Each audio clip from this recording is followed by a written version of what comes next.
चलिए बच्चों देखिए, a particle starts moving rectilinearly at t equals to 0 such that the velocity changes with time as per the equation v equals to t square minus t, where t is in seconds, v is in meter per second. The time interval for which the particle retards is, है ना, कितना, अब ये पूछा है कि किस time interval के लिए पार्टिकल रिटार्ड करता है। लास्ट क्लास का मैं थोड़ा सा ब्रीफ अप कर देता हूं कि अगर पार्टिकल की वेलोसिटी इस डायरेक्शन में है और एक्सेलरेशन भी सेम डायरेक्शन में एक्ट कर जाए, ठीक है ना, वेलोसिटी और एक्सेलरेशन सेम डायरेक्शन में हो, चाहे तो दोनों आगे की तरफ हो, चाहे वेलोसिटी और एक्सेलरेशन दोनों ही पीछे की तरफ हो, in both these cases particle जो है वो स्पीड अप करेगा, ठीक है। लेकिन अगर वेलोसिटी आगे हो एक्सेलरेशन पीछे हो, या फिर वेलोसिटी पीछे एक्सेलरेशन आगे, that means both are acting in the opposite directions, तो द पार्टिकल स्पीड्स डाउन, है ना। ऐसे केस में पार्टिकल क्या होता है, अपनी स्पीड को कम कर देगा, ठीक है, हमें ये बात पता है। अब देखिए क्या समझना है इसमें, आपसे पूछा गया पार्टिकल जो है कितने टाइम के लिए रिटार्ड करता है। अच्छा बताइए, पार्टिकल की रिटार्ड करने की क्या कंडीशन होगी कि वेलोसिटी और एक्सेलरेशन एक दूसरे के अपोजिट डायरेक्शन में हो जाए।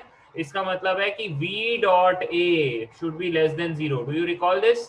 v डॉट ए, वेलोसिटी और एक्सेलरेशन का डॉट प्रोडक्ट लेस देन 0 होना चाहिए। तो देखिए वेलोसिटी का एक्सप्रेशन तो है हमारे पास टी स्क्वायर माइनस टी, हमें एक्सेलरेशन भी निकालना पड़ेगा, ठीक है ना। एक्सेलरेशन की वैल्यू क्या हो जाएगी, बोलिए एक्सेलरेशन कैसे निकालेंगे, 2t माइनस 1, डिफरेंशिएट कर दीजिए। एक्सेलरेशन मैंने कैसे निकाला है, dv by dt से, dv by dt will give me the acceleration which is t square का 2t माइनस t का डिफरेंशिएशन 1। अब कुछ नहीं है, आपको क्या करना है, इसमें डॉट प्रोडक्ट ले लीजिए, v इंटू ए, इसका प्रोडक्ट जो है लेस देन 0 कर दीजिए, तो क्या बनता है इक्वेशन, देखिए क्या बनेगी, वेलोसिटी तो हो गया T square minus T, acceleration हो गया 2t minus 1 should be less than 0। अच्छा यहाँ से t कॉमन निकाल लूं, अंदर क्या बचेगा, t माइनस 1, यहाँ से t कॉमन निकाल लिया और यहाँ बच गया 2t minus 1 should be less than 0, ठीक है ना, ये लेस देन 0 आ गया। अब बताइए ये ब्रेक पॉइंट्स चाहिए ना हमें ये ब्रेक पॉइंट्स चाहिए, तो हर एक ब्रैकेट को इंडिविजुअली 0 किया जाए। t की वैल्यू 0, एक ब्रेक पॉइंट, इसका ब्रेक पॉइंट हो गया t इक्वल्स टू 1 और इसका ब्रेक पॉइंट क्या हो गया, t इक्वल्स टू 1/2, ठीक है। लाइन बना दीजिए टाइम एक्सिस की, t equals to 0, t equals to half आएगा और इसके बाद t इक्वल्स टू 1 आएगा। मैंने आपको तरीका बता रखा है, आपको क्या करना होता है, चेक करना होता है ना। मैं मान लेता हूँ यहाँ पे t से आगे 1 से आगे एक पॉइंट ले लेता हूँ, मान लेता हूँ t इक्वल्स टू 2 के लिए, है ना, t इक्वल्स टू 2 के लिए देख लेते हैं। तो देखो t इक्वल्स टू 2 सब्स्टिट्यूट करोगे तो ये वाला जो एक्सप्रेशन है, ये वाला एक्सप्रेशन पॉजिटिव आता है या नेगेटिव आता है, बताओ।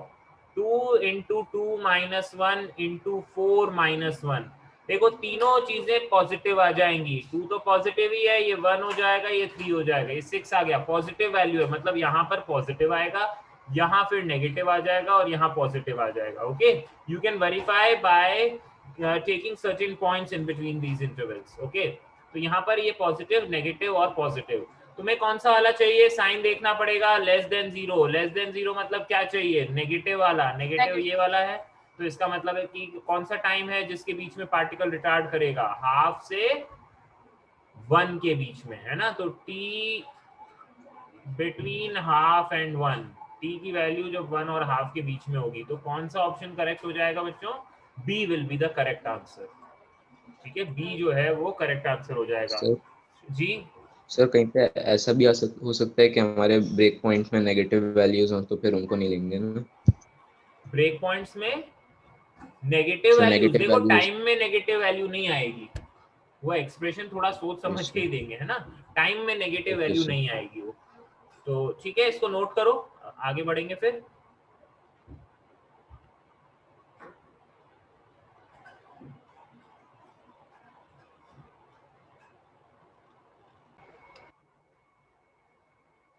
देखिए बच्चों, an object is moving along the x-axis with position as a function of time given by this function x is equals to x of t। देखो इसका मतलब क्या है, x equals to x of t, मतलब displacement या position जो है ना, पोजीशन इज x, पोजीशन जो है वो टाइम का फंक्शन है, मतलब समय के साथ पोजीशन जो है पार्टिकल की बदल रही है, ठीक है, हम जानते हैं ये x is a function of time होता ही है। Point O is at x equals to 0, x equals to 0 पे एक पॉइंट है, ठीक है ना, O पॉइंट है, हम क्या देते हैं, this is defined as O point, ये O पॉइंट है और ये x इक्वल्स टू 0 है। अब ऐसा कह रखा है the particle is definitely moving towards O when, एक पार्टिकल जो है वो डेफिनेटली ओ की तरफ मूव करता है कब, बताओ, ये बताना है आपको। Particle is definitely moving towards O when, ध्यान से समझना, पार्टिकल जो है वो ओ की तरफ कब बढ़ता है। एक बात समझिए, अगर हमारा पार्टिकल यहाँ पर आ जाए, हमारा पार्टिकल अगर यहाँ पर आ जाए तो हम चाहते हैं कि वो ओरिजिन की तरफ मुड़े, ओरिजिन की तरफ जाए। मुझे एक बात बताइए, अभी हम पॉजिटिव एक्स एक्सिस में हैं और यहाँ पर ये नेगेटिव एक्स एक्सिस है, ठीक है। पॉइंट पी के लिए बताओ एक्स पॉजिटिव है या नेगेटिव है, जल्दी बोलो। एक्स की वैल्यू क्या होगी, पॉजिटिव होगी ना, कुछ एक्स इक्वल टू 2 3 4 कहीं पे भी हो सकता है पॉजिटिव वैल्यू। अच्छा, एक्स की पॉजिटिव वैल्यू है, लेकिन हम चाहते हैं कि पार्टिकल ओरिजिन की तरफ चले। ओरिजिन की तरफ कब चलेगा, जब उसकी वेलोसिटी नेगेटिव एक्स एक्सिस में हो, हाँ या ना, समझ में आई बात। पार्टिकल ओरिजिन की तरफ कब जाएगा, जब उसकी वेलोसिटी कहाँ हो, ओरिजिन की तरफ, ठीक है। ऐसा सोचिए अगर पार्टिकल यहाँ होता, मतलब अब यहाँ पर उसका एक्स पॉजिटिव है या नेगेटिव है, ये बताओ। एक्स पॉजिटिव है या एक्स नेगेटिव है, हम नेगेटिव एक्स एक्सिस में जा रहे हैं तो एक्स नेगेटिव है, लेकिन हमें चाहिए पार्टिकल चल किसकी तरफ रहा हो, पार्टिकल मूव किसकी तरफ कर रहा हो, ओरिजिन की तरफ, मतलब वेलोसिटी पॉजिटिव होनी चाहिए। इसका मतलब है कि जब x पॉजिटिव हो तब वेलोसिटी पीछे की तरफ हो, वेलोसिटी नेगेटिव में हो जाए, और जब x नेगेटिव हो, x नेगेटिव का मतलब समझ रहे हो, जब x की वैल्यू नेगेटिव में चली जाए तब वेलोसिटी कैसी हो, पॉजिटिव की तरफ हो, मतलब टुवर्ड्स राइट हो। तो तुम समझ रहे हो, राइट हैंड साइड को पॉजिटिव साइन दिया है, लेफ्ट हैंड साइड को क्या दिया है, नेगेटिव साइन दिया है। तो एक बात आप समझ गए कि ओरिजिन पे चलने के लिए कंडीशन ये है कि जब x नेगेटिव हो तो वेलोसिटी पॉजिटिव आ जाए, और x पॉजिटिव हो तो वेलोसिटी नेगेटिव आ जाए, मतलब दोनों एक दूसरे की अपोजिट डायरेक्शन में हो। यस, स्पीक अप, ये समझ में आया, दोनों एक दूसरे की अपोजिट डायरेक्शन में होंगे तभी पार्टिकल ओरिजिन की तरफ चल रहा होगा। दैट मीन्स कि वेलोसिटी और x का जो डॉट प्रोडक्ट आना चाहिए वो लेस देन 0 हो जाए। समझ गए क्या, जब दो वेक्टर्स अपोजिट डायरेक्शन में होते हैं क्या करते हैं, बताओ। जब दो वेक्टर्स अपोजिट डायरेक्शन में होते हैं तो उनका डॉट प्रोडक्ट लेस देन 0 होता है, ठीक है। तो चलो बताओ, अब इसमें से अपन को वेरीफाई करना है ना, चारों ऑप्शंस चेक कर लेता हूँ। dx by dt less than 0, मतलब वेलोसिटी लेस देन 0 होनी चाहिए, क्या ऐसा जरूरी है। dx by dt वेलोसिटी होती ना, वेलोसिटी लेस देन 0, क्या वेलोसिटी नेगेटिव डायरेक्शन में होनी चाहिए, नहीं, पॉजिटिव में भी हो सकती है। जब पार्टिकल का डिस्प्लेसमेंट नेगेटिव है तब वेलोसिटी पॉजिटिव भी हो सकती है। तो वेलोसिटी लेस देन 0 गलत बात है, ऐसा कोई जरूरी नहीं है।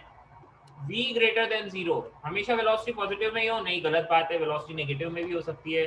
Double derivative sorry d by dt of x square, अब ये देखो d by dt of x square का क्या मतलब है, d by dt of x square. चलो एक्स स्क्वायर का डिफरेंशिएशन बताओ कितना होता है, एक्स स्क्वायर को डिफरेंशिएट करेंगे सबसे पहले तो 2x होगा और फिर dx by dt भी होगा, क्योंकि टाइम के रेस्पेक्ट में कर रहे हो भाई, चेन रूल सबको याद है, चेन रूल ही तो हो गया। पहले तो x का भाई एक्स स्क्वायर का पावर का डिफरेंशिएशन हो गया 2x, और फिर हम किसी अलग वेरिएबल की रिस्पेक्ट में कर रहे हैं तो इसलिए dx by dt। अच्छा, dx by dt क्या होता है, वेलोसिटी है ना, ये v होता है, dx by dt वेलोसिटी होता है। तो हमें थर्ड ऑप्शन में कह रखा है कि ये चीज लेस देन 0 होनी चाहिए।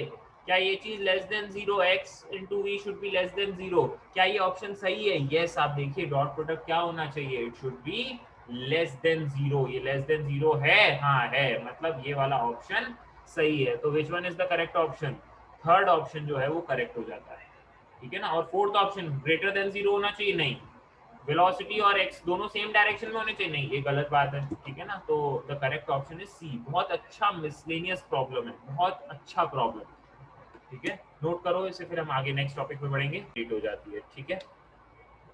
इसमें मैंने तुम्हें कैलकुलस मेथड से रिलेटेड जितने भी अलग अलग टाइप की वैरायटीज हो सकती थी वो मैंने सब करा दी। एक्चुअली कैलकुलस मेथड हम कब यूज कर रहे हैं और कैसे यूज कर रहे हैं, जहां पर हमें पता चल रहा है कि यार displacement is a function of time, velocity is a function of time, acceleration is a function of time. Mark my words, acceleration is a function of time, मतलब एक्सेलरेशन समय के साथ या दूरी के साथ बदल रहा है, ठीक है। आपने देखा ना एक्सेलरेशन का भी कुछ भी टाइम के फॉर्म में एक्सप्रेशन आ जाता है, वेलोसिटी का भी कुछ भी आ जाता है, डिस्प्लेसमेंट का भी कुछ भी आ जाता है। तो ऐसे केसेस में ये सब वेरिएबल थे। Acceleration was variable depending on time and space, velocity was also variable, displacement is also variable. But now I am taking a specific case. Calculus method generally सबके लिए काम करता है, मतलब ये सबका एक मतलब बहुत आसान सा तरीका है क्वेश्चंस को सॉल्व करने का, ये सबको सॉल्व कर देगा कैलकुलस मेथड। लेकिन अब उसके सब पार्ट की बात कर रहे हैं, है ना। अभी तक हम बात कर रहे थे कि acceleration was a function of time, समय के साथ या स्पेस के साथ वो बदल रहा है। लेकिन अब स्पेसिफिक केस पे चल रहे हैं जहां पर एक्सेलरेशन ना बदले, एक्सेलरेशन की वैल्यू बदले ही ना। तो दैट मींस आपको जो 9th क्लास में कुछ इक्वेशंस पढ़ाई गई थी, क्या याद है आपको? 9th क्लास में आप कुछ यस सर। पढ़ते थे, v equals to yes sir. U plus a t पढ़ते थे, s equals to u t plus half a t square पढ़ते थे, और क्या v square minus u square equals to 2as पढ़ते थे। याद है ये सारी इक्वेशंस कि भूल भुला गए?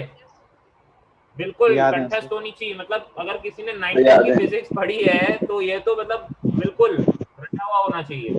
तो इन इक्वेशंस की खासियत ये थी कि यहाँ पर वहां पर तो छोटी क्लास में क्या समझ में आता था, कहाँ रट लेते थे तुम लोग। लेकिन अब यहाँ पर इस बात को बिल्कुल एब्जॉर्ब करने की बात है कि इन सब केसेस में ये जो हमारा ए होता था ना एक्सेलरेशन, ये बदलता नहीं था, इसकी एक पर्टिकुलर वैल्यू होती थी, ये टाइम के साथ बदलता नहीं था।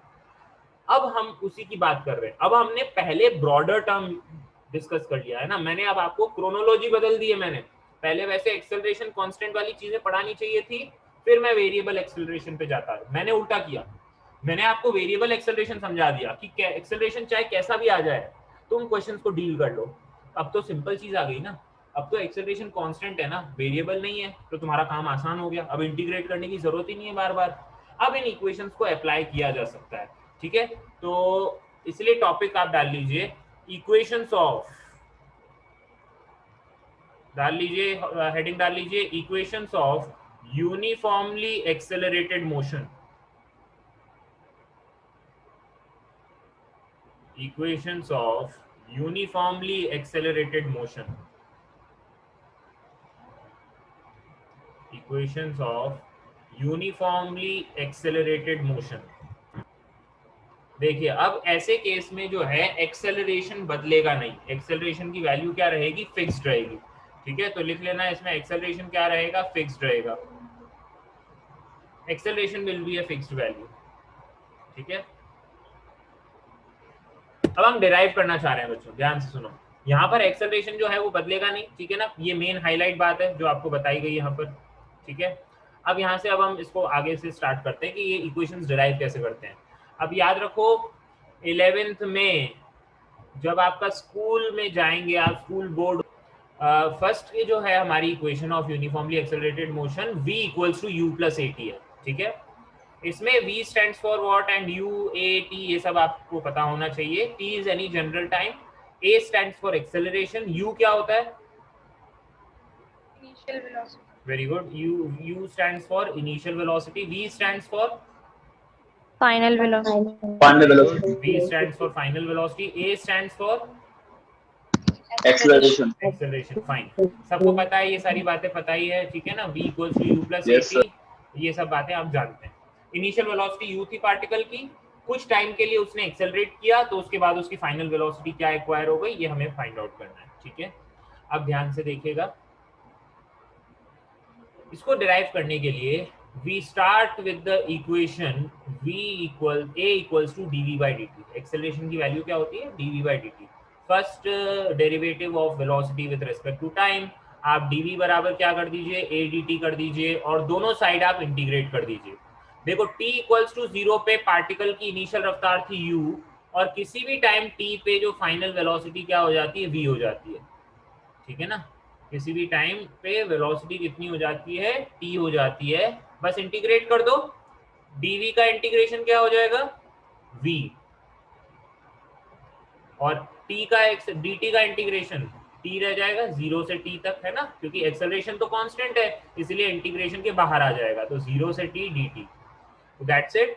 आप इसमें क्या लगा सकते हैं, upper limit minus lower limit, तो अपर लिमिट v है, लोअर लिमिट u है, बराबर a upper limit minus lower limit, तो v माइनस u की वैल्यू क्या हो जाएगी 80, तो v equals to u plus 80। You know this equation, ठीक है ना, ये आप इक्वेशन जानते हैं, बहुत आसान सी चीज है, ठीक है ना, बहुत सिंपल इंटीग्रेशन है। पहले तो बहुत इससे भी टफ सवाल आप कर चुके हैं, ठीक है ना। तो क्वेश्चन आता है बच्चों, बहुत इंपॉर्टेंट है, स्कूल बोर्ड में डायरेक्ट डेरिवेशन पूछा जाता है। बोलते हैं derive equations of uniformly accelerated motion by calculus method.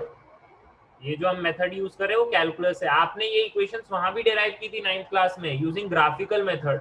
वहाँ ग्राफ बना के यूज करते थे, याद है, एरिया निकालते थे, स्लोप निकालते थे, कुछ ऐसा करते थे आप वहाँ पे, ठीक सर है। अलजेब्रिक मेथड भी था एक। हाँ, एक एल्जेब्रिक मेथड भी था, लंबा चौड़ा सा, वो तो और ज्यादा लंबा था। तो ठीक है, अभी ये समझ में आ गया होगा, v equals to u plus 80। Second equation जो है हमारी, that is x equals to ut plus half 80 square, ठीक है। चलिए बताइए इसको कैसे डिराइव कर सकते हैं। इसको हम डिराइव करेंगे यूजिंग द फैक्ट कि वेलोसिटी होता है dx अपॉन dt। वेलोसिटी क्या होता है, dx अपॉन dt। तो dx बराबर क्या लिख सकता हूँ, v dt। dx बराबर क्या लिख सकते हैं, v dt। तो dx इक्वल्स टू वेलोसिटी को क्या लिखोगे, जल्दी बोलो, अभी अभी ऊपर डिराइव किया था, u प्लस 80। वेलोसिटी को क्या लिख सकते हो, u प्लस 80 dt। दोनों साइड क्या करना पड़ेगा, दोनों साइड आपको क्या करना पड़ेगा, you have to simply integrate. आपको इसको इंटीग्रेट करना पड़ेगा t इक्वल्स टू 0 पे। t इक्वल्स टू 0 पे इनिशियल पोजीशन पार्टिकल की क्या थी, कुछ भी हो सकती है, जरूरी नहीं है पार्टिकल ने ओरिजिन से ही चालू किया हो। जरूरी है क्या t इक्वल्स टू 0 पे पार्टिकल x इक्वल्स टू 0 पे ही हो, बोलो, क्या ऐसा जरूरी है, कोई ऐसा जरूरी नहीं है ना, कहीं पे भी हो सकता है, उसकी इनिशियल पोजीशन कुछ भी हो सकती है। मैं लिख देता हूँ x इनिशियल पे था, और फिर किसी भी टाइम t पे वो पहुंच गया फाइनल पे, x फाइनल, उसने पोजीशन बदल दी, x इनिशियल से x फाइनल पे चला गया।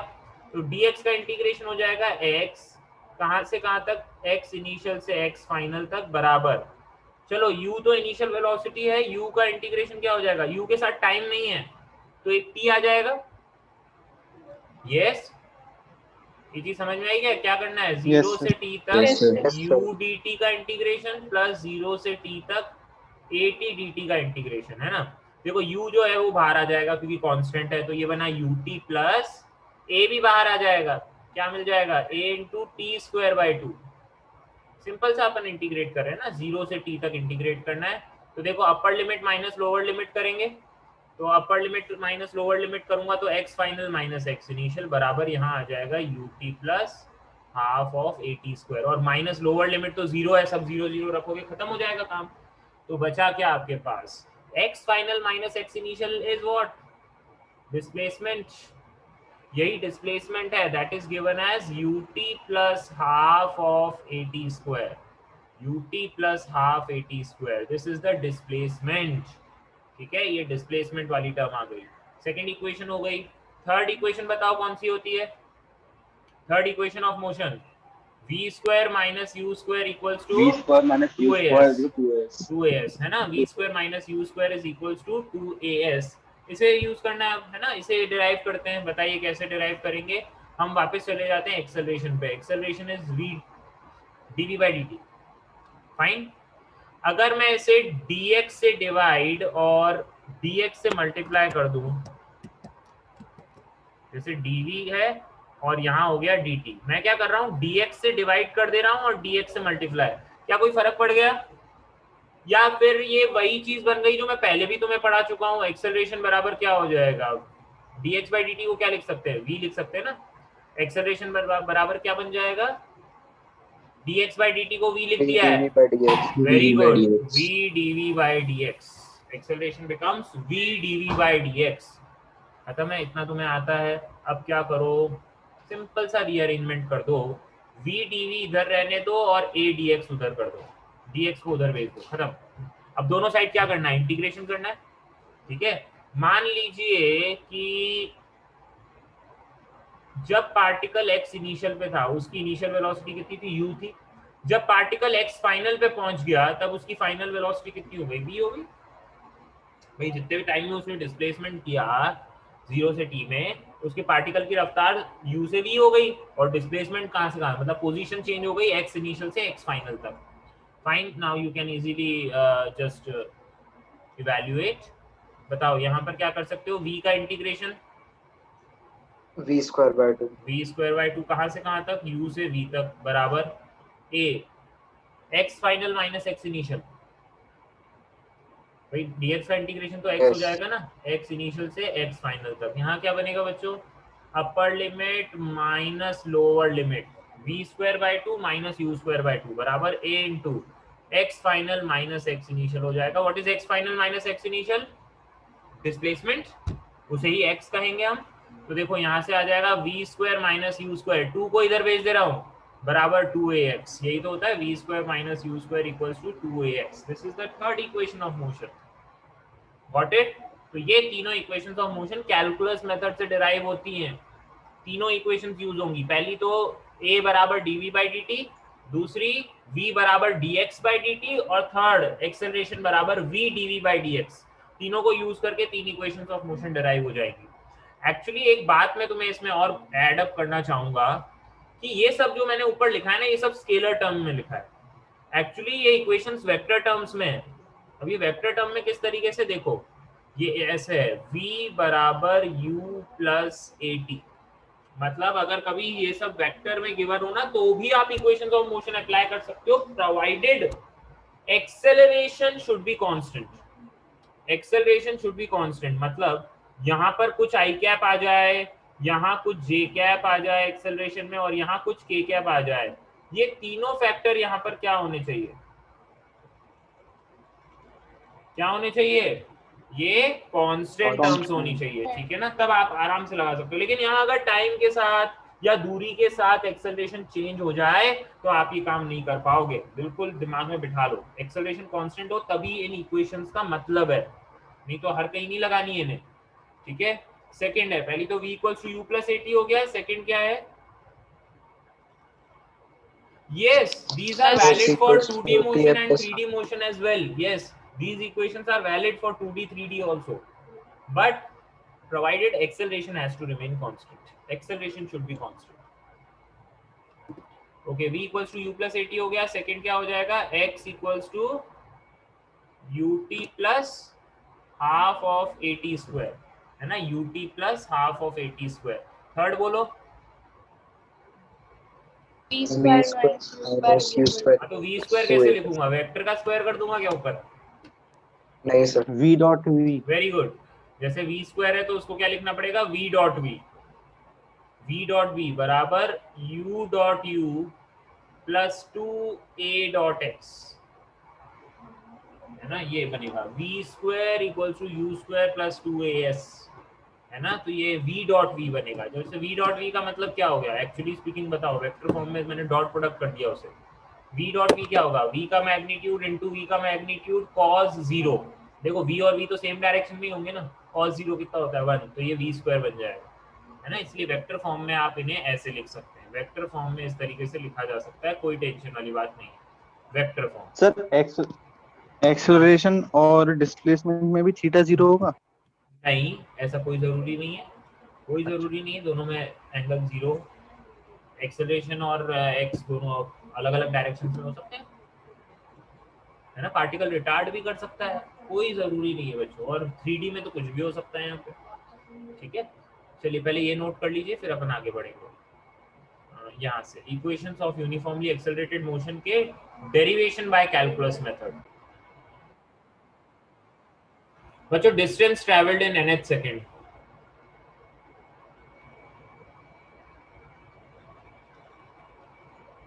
nth सेकेंड में कितना,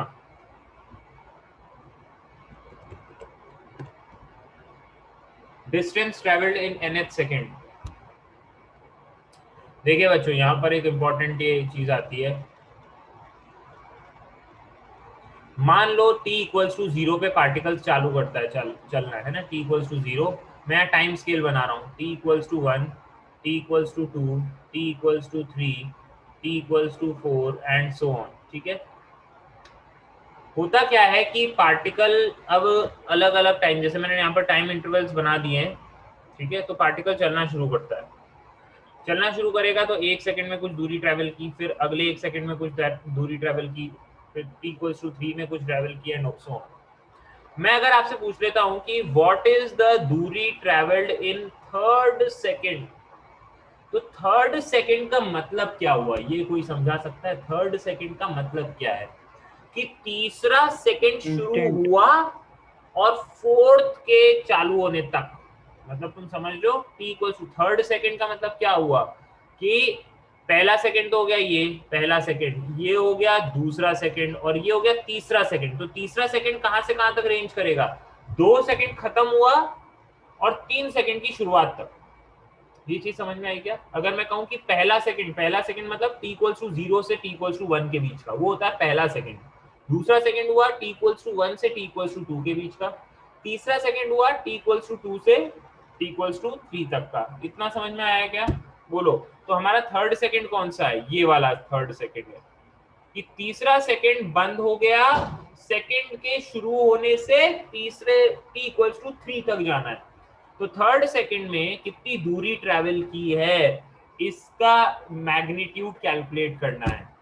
तो इसके लिए हम क्या करते हैं, देखो एक बात ये समझ में आ गई ना, जो मैंने येलो पोर्शन शेड किया मुझे वो निकालना है कि इतने टाइम में कितनी दूरी चल रही है।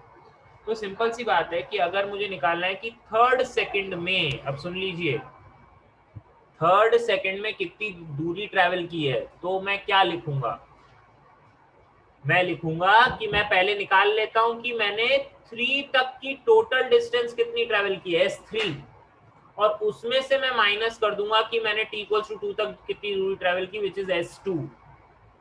समझ गए हो? S3 और S2 में डिफरेंस क्या है? जब हम t इक्वल्स टू 0 से चालू करते हैं, t इक्वल्स टू 0 से चालू करते हैं और एक पर्टिकुलर तक जाते हैं, t इक्वल्स टू 3 तक जाते हैं, है ना, तो वो इतने सेकंड्स में कितनी दूरी ट्रेवल की है, वो चीज है।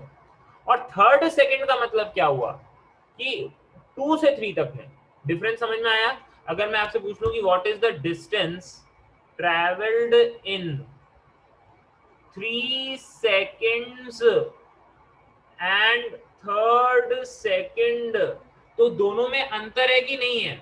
दोनों में डिफरेंस है। Yes, sir. 3 सेकंड्स में Yes, sir. मतलब t इक्वल्स टू 0 से शुरू किया है, t इक्वल्स टू 3 तक गए हैं, और थर्ड सेकंड का मतलब है t इक्वल्स टू 2 से t इक्वल्स टू 3 तक गए हैं। दोनों में डिफरेंस समझ में आ जाना चाहिए, तीसरा सेकंड और 3 सेकंड्स।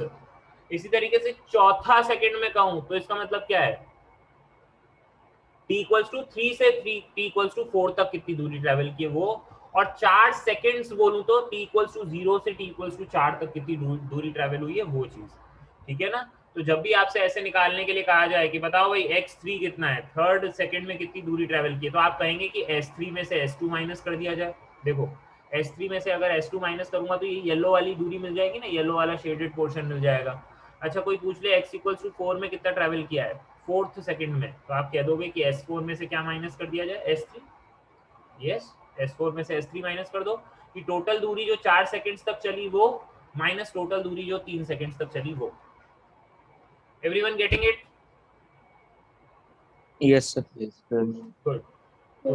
तो अब देख लो, इसी तरीके से अगर मैं कहूं कि nth सेकंड में कितनी दूरी ट्रेवल की है, तो आप क्या Yes, sir. करेंगे? Sn में से n तक जहां तक चले वो माइनस 1 सेकंड पहले तक कहां तक चले वो माइनस करना होता है। तो एक पहले कहां तक चलेंगे? n माइनस 1 तक। सिंपल है, ये चीज समझ आ गई? क्या लिखा है ये? Sn माइनस Sn माइनस 1 मतलब अगर मेरे को फोर्थ सेकंड में कितनी दूरी ट्रैवल करनी है तो मुझे क्या करना पड़ेगा? Total distance in 4 seconds minus third वाला माइनस करना पड़ेगा। तो एक n माइनस 1 और कर दिया। तो अब बस फॉर्मूला लगाना है बच्चों, xn distance travelled in nth second, Sn कितना होगा? ut plus half at square लगाना पड़ेगा, तो un plus half an square minus, ये चीज समझ में आई? यहाँ t की वैल्यू क्या है? n सेकंड्स में कितनी दूरी ट्रैवल की है, माइनस n माइनस 1 सेकंड्स में कितनी दूरी ट्रैवल की। तो n माइनस सेकंड्स मतलब ut plus half a t square. ये क्या, ये चीज समझ में आइएगा क्या लिखा है? Sn माइनस Sn माइनस 1, ये चीज समझ में आइएगा, ये जो डब्बा बनाया है। Yes. Yes sir. और अब मैंने क्या किया, टाइम की जगह क्या लिख दिया? n लिख दिया, क्योंकि nth सेकंड की बात हो रही है, क्योंकि मैंने ये निकाला ही है ये कि what is the distance travelled in nth second, है ना। तो xn की वैल्यू कितनी बनेगी? देखो un plus half a n square minus u n plus u minus half a n minus 1 का होल स्क्वायर। देखो यू एन से यू एन कैंसिल आउट हो जाता है, बचता क्या है u plus half a constant और अंदर बचता है n square minus n minus 1 का होल स्क्वायर। चलो इसको सॉल्व करते हैं ब्रैकेट को, n square minus n square plus 1 minus का 2n। तो देखो एन स्क्वायर में से एन स्क्वायर चला जाएगा और यहाँ बचेगा 2n माइनस 1 है ना, 1 माइनस साइन के साथ आ जाएगा और 2n का हो जाता है, ठीक है ना। तो अब क्या हो जाएगा, xn की वैल्यू क्या लिखनी चाहिए, xn is u plus a/2 into 2n minus 1। This is the final formula जो आपको रटा हुआ होना चाहिए। डिस्टेंस, दूरी ट्रेवल्ड इन nth सेकेंड, ठीक है, प्लीज नोट इट डाउन। इसलिए मैं प्रेफर करता हूँ t इक्वल टू 0। जब से अपन ऑब्जर्वेशन लेना स्टार्ट करते हैं ना, वहां पर t इक्वल टू 0 लिख देते हैं, ठीक है ना। पार्टिकल 10 मीटर पर सेकंड से इधर जा रहा था और उस पे रिटार्डेशन पीछे की तरफ लगा दिया गया 4 मीटर पर सेकंड स्क्वायर। इतना एक्सेलरेशन इसके पीछे की तरफ एक्ट कर रहा है। आपसे पूछा गया find out the distance and displacement covered in the third second में डिस्टेंस और डिस्प्लेसमेंट निकालो। बताओ क्या कर सकते हो भाई। सबसे पहले तो फॉर्मूला लगा लें, एक्सएन की वैल्यू निकाल लें। बोलो एक्सएन निकालने तो डिस्प्लेसमेंट मिलेगा या डिस्टेंस मिलेगा, क्लैरिटी होनी चाहिए। ये सब जो तुम x equal to 50 plus half a t square x n वगैरह सब कर रहे हो, ये क्या है, ये क्या मिलता है तुम्हें, डिस्प्लेसमेंट मिलेगा, है ना। तो डिस्प्लेसमेंट निकाल लें। बोलो इनिशियल रफ्तार कितनी थी, 10 मीटर पर सेकंड, एक्सेलरेशन कितना, 4 मीटर पर सेकंड स्क्वायर। पॉजिटिव लूंगा या नेगेटिव लूंगा, तुरंत बोलें, पॉजिटिव या नेगेटिव। नेगेटिव, शाबाश। नेगेटिव क्यों लेना पड़ेगा, ऑपोजिट डायरेक्शन। अपोजिट डायरेक्शन है भाई। हमेशा याद रखें फिजिक्स में, एक डायरेक्शन को पॉजिटिव लिया है तो अपोजिट डायरेक्शन को क्या लिया जाएगा, नेगेटिव लिया जाएगा, ठीक है। एक्सेलरेशन पता चल गया। चलो distance travelled in third second पूछा है ना, तो फॉर्मूला क्या होता है, एक्सएन का फॉर्मूला बोलो, रट जानी चाहिए। फोर्थ इक्वेशन है, तुम हमेशा 3 इक्वेशन याद रखते हो, ये चौथी भी याद रखनी है। एक्सएन बराबर फॉर्मूला होता है u plus a/2 into 2n minus 1। तो एक्सएन, एन मीन्स थर्ड, यहाँ पर तो थर्ड सेकंड की बात हो रही है, बराबर इनिशियल रफ्तार plus a/2 into 2 into n minus 1, 2n minus 1 है ना। क्या हो जाएगा 10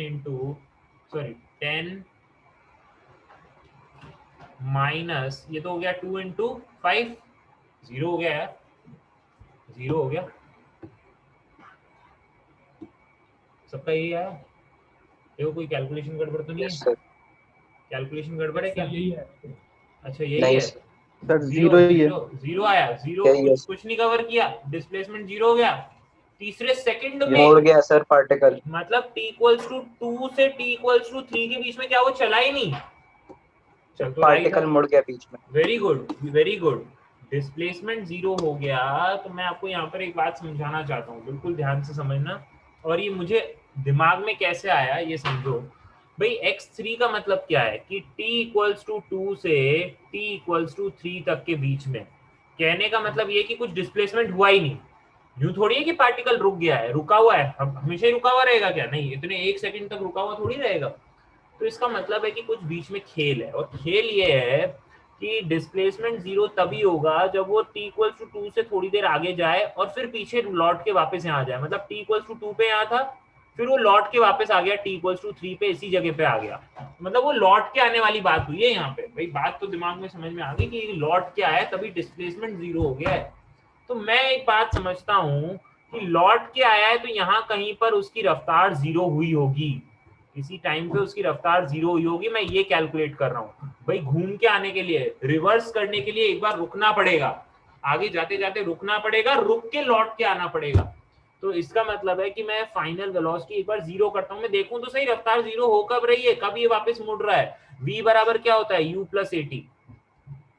चलो इनिशियल रफ्तार 10 थी, एक्सेलरेशन माइनस का 4 था इंटू टी, एक्सेलरेशन माइनस 4 था, है ना। तो t कितना हो गया बच्चों, 2.5 सेकंड। मतलब ये 2.5 सेकंड पे रुक जाता है। तो क्या तुम मतलब समझ रहे हो यहाँ पे कि हुआ ऐसे होगा कि जैसे ये देखो t इक्वल्स टू 0 है, यहाँ से शुरू किया, t equals to 1, t equals to 2, तो पार्टिकल एक्चुअल में t इक्वल्स टू 0 से स्टार्ट करता है, 2 तक जाता है और 2 से 2.5 तक जाता है। कहाँ तक जाता है? 2.5 सेकेंड्स तक जाता है और फिर यहाँ पर रुक के और दोबारा मुड़ जाता है और मुड़ के वापस आ जाता है यहाँ पर t इक्वल्स टू 3 पे, उसी जगह पे आ जाता है। इसी कारण तो उसका डिस्प्लेसमेंट 0 हो गया। कब 0 हुआ? कौन से सेकंड में? थर्ड सेकंड में, मतलब t इक्वल्स टू 2 से t इक्वल्स टू 3 के बीच में उसका नेट डिस्प्लेसमेंट 0। क्या डिस्टेंस ट्रेवल्ड भी 0 होगा? क्यों non zero term? Non zero है, कुछ ना कुछ वैल्यू तो है भाई। तो निकालने की कोशिश अगर मैं करूंगा तो एक बात तो मैं समझता हूं कि अगर मैं यहां से t इक्वल्स टू 0 से 2.5 तक का टोटल डिस्टेंस निकाल लूं और उसमें से 2 तक का डिस्टेंस माइनस कर दूं तो मेरा काम बन गया। मुझे ये वाली डिस्टेंस पता चल जाएगी ना, ये वाली जैसे मैं ग्रीन से अब लिख रहा हूँ, ग्रीन से शेड कर रहा हूँ, हाँ या ना? और इसी का मैं Yes, डबल sir. कर दूंगा, इसी का डबल कर दूंगा तो डिस्टेंस आ जाएगी। ठीक है Yes, क्या? sir. तो मैं भाई ये बात मैं समझता हूँ कि s 2.5 निकाल लिया जाए। तो मतलब ये इसमें कौन सा फॉर्मूला लगता है? टोटल दूरी t इक्वल्स टू 0 से ट्रैवल करके जो आते हैं उसमें कौन सा फॉर्मूला लगता है? ut plus half at square, है ना? ये तो पता है। 0 से एक ड्यूरेशन के लिए, एक लंबे ड्यूरेशन के लिए आप formula ut plus half at square ही तो लगाओगे। इनिशियल रफ्तार कितनी? 10, टाइम कितना? 2.5 प्लस हाफ, एक्सेलरेशन कितना? -4 इंटू 2.5 का होल स्क्वायर। इसको जरा सॉल्व करेंगे, कुछ वैल्यू आएगी। इसी तरीके से मैं s2 भी निकालूंगा, 10 into 2 plus half into, just a second,